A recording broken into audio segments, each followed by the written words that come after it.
പെരിയയിൽ ദേശീയപാതയുടെ സർവീസ് റോഡിൽ വലിയ ഗർത്തം രൂപപ്പെട്ടു. ഇതേ തുടർന്ന് ഇതുവഴിയുള്ള ഗതാഗതം വഴിതിരിച്ചുവിട്ടു. പ്രശ്നത്തിന് താൽക്കാലിക പരിഹാരം കാണാനുള്ള കരാർ കമ്പനിയുടെ നീക്കത്തെ നാട്ടുകാർ സംഘടിച്ച് തടഞ്ഞു. This news sponsored by Yenepoya speciality hospital, കൊടിയൽമയിൽ, മംഗളൂർ. ബുധനാഴ്ച രാവിലെ 8:30 കാഞ്ഞങ്ങാട് നിന്നും കാസർകോട്ടേക്ക് പോവുകയായിരുന്ന KSRTC ബസ്സിലെ ഡ്രൈവറാണ് സർവീസ് റോഡിൽ രൂപപ്പെട്ട ഗർത്തം ആദ്യം കണ്ടതെന്നാണ് വിവരം. ഒരു തരത്തിലും മുന്നോട്ടു പോകാൻ കഴിയാതെ വന്നതോടെ ബസ് ഏറെ നേരം ഇവിടെ നിർത്തിയിടേണ്ടി വന്നു. ഇതോടെ ഇതിന് പിന്നാലെ എത്തിയ മറ്റു വാഹനങ്ങളുടെ നീണ്ട നിരയും ഇവിടെ രൂപപ്പെട്ടു.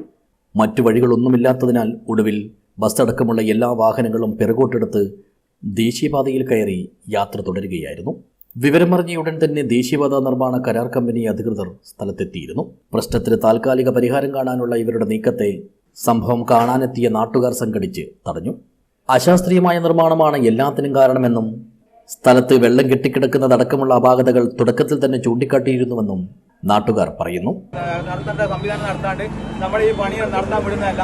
ഇവിടെ അങ്ങോട്ട് ഈ പണി എടുക്കുന്നതിന് മുമ്പ് തന്നെ ആ വെള്ളം ഒഴിവാക്കിക്കൊണ്ട്, ഇവിടെ കെട്ടിയേക്കുന്ന വെള്ളം ഒഴിവാക്കിക്കൊണ്ട് എത്രയും പെട്ടെന്ന് വെള്ളം ഒഴിച്ചു പോകുന്ന സംവിധാനം ആക്കിയാൽ മാത്രമേ നമ്മൾ പണി ഇവിടെ നടത്താൻ വേണ്ടിയുള്ളൂ.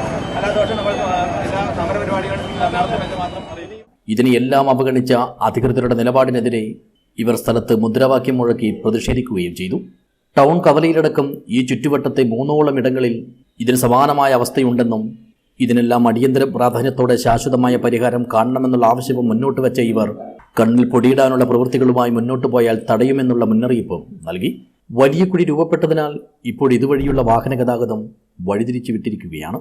അടുത്ത ദിവസം തന്നെ ഇതടക്കമുള്ള എല്ലാ പ്രശ്നങ്ങൾക്കും പരിഹാരം കാണുമെന്നാണ് ഇപ്പോൾ കമ്പനി അധികൃതർ ഇവിടുത്തെ വ്യാപാരികൾക്കും പ്രദേശവാസികൾക്കും നൽകിയിരിക്കുന്ന ഉറപ്പ്. News bureau, Periya.